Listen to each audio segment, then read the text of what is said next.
কাটতে হবে না, অ্যাকশন, ডাইরেক্ট অ্যাকশন। জনগণকে আমাদের ডাইরেক্ট অ্যাকশনের মধ্যে নিয়ে যেতে হবে।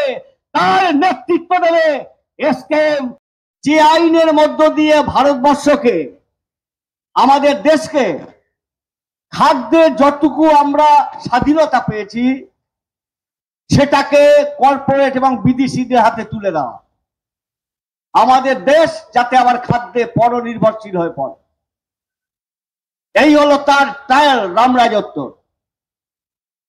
তারপরে তিনি আইন আনলেন, চুক্তি হলো বীজ বিল 2025। আমরা বাপ ঠাকুরদার আমল থেকে যারা গ্রামে থাকি, ধান থেকে ধান হবে বীজ রেখে দেয়, শিম থেকে শিম হবে তার বীজ রেখে দেয় চাষিরা। আমরা মাঝখানে শুনলাম মনসেন্টো কোম্পানি আমাদের তুলোর বীজ দেবে, প্রচুর নাকি উৎপাদন হবে। চাষামরে আসায় মনসেন্টোর কার্গিলের বীজ আমরা কিনতে শুরু করলাম, তুলো বীজ। তারপর বলল সেই বীজে তুলোতে যা পোকা লাগবে সেই পোকা মারা তেল নিতে হবে মনসেন্টো কোম্পানি থেকে। আমরা ছুটলাম, ফলিডলে হবে না, মনসেন্টো কোম্পানি থেকে পোকা মারা তেল আনতে হবে।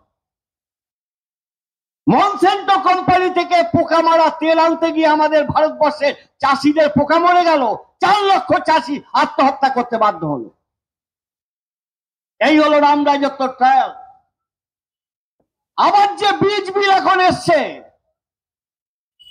আমাদের যে সনাতনী বীজ, কৃষি বৈচিত্র্য, জীব বৈচিত্র্য, তাকে জলে দিয়ে এখন আমাদের টমেটো থেকে, মূলো থেকে, শিম থেকে, ধান থেকে সব বীজ আনতে হবে বৈদেশিক কর্পোরেট কোম্পানি থেকে। এই আমাদের রাম রাজত্ব চলছে।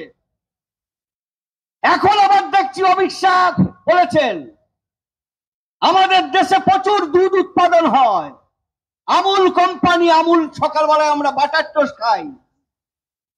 এবারে বিদেশ থেকে এইবারে দুধ আসবে, দুগ্ধ পণ্য প্রোডাক্ট আসবে, মানে আমাদের দুধ চাষিদের আরেকবার পোকা মারা গেল। এই হলো আমাদের দেশের হাল হচ্ছে। এটা হলো ডিমান্ড জব, মানুষ ডিমান্ড করলে কাজ পাবে।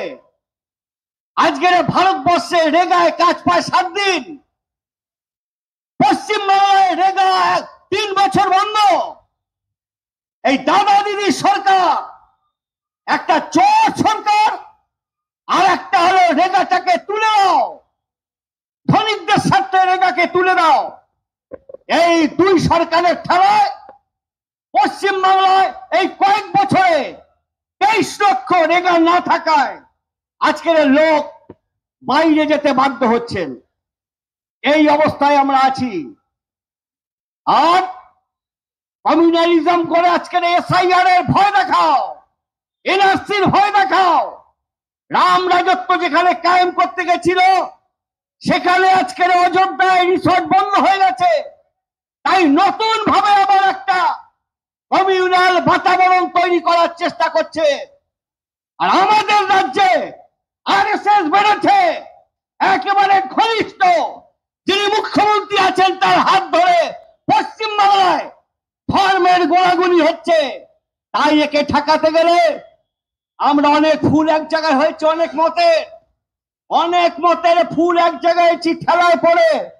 কারণ এখানে যারা আছি আমরা সব সাম্রাজ্যবাদ বিরোধী, এখানে আমরা যারা আছি সব পুঁজিবাদ বিরোধী, আমরা এখানে যারা আছি সব একচেটে বিরোধী, জমিদার বিরোধী।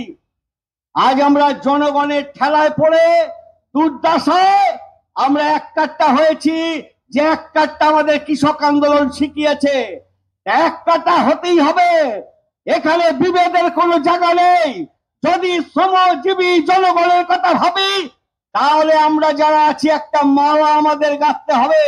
আমরা ক্ষেত মজুর ইউনিয়নে মালা গেঁথেছি, পশ্চিমবাংলায় রেগা চালু করো, রাজভবন অভিযান আগামী 23 তারিখ হবে। আমরা সংঘর্ষ মোর্চা তৈরি করেছি ক্ষেত মজুর ইউনিয়ন গুলোকে নিয়ে পশ্চিমবাংলায়। তাই এখন আমাদের স্লোগান হওয়া উচিত, একটা বাংলাদেশে খুবই জনপ্রিয় স্লোগান আছে, শুধু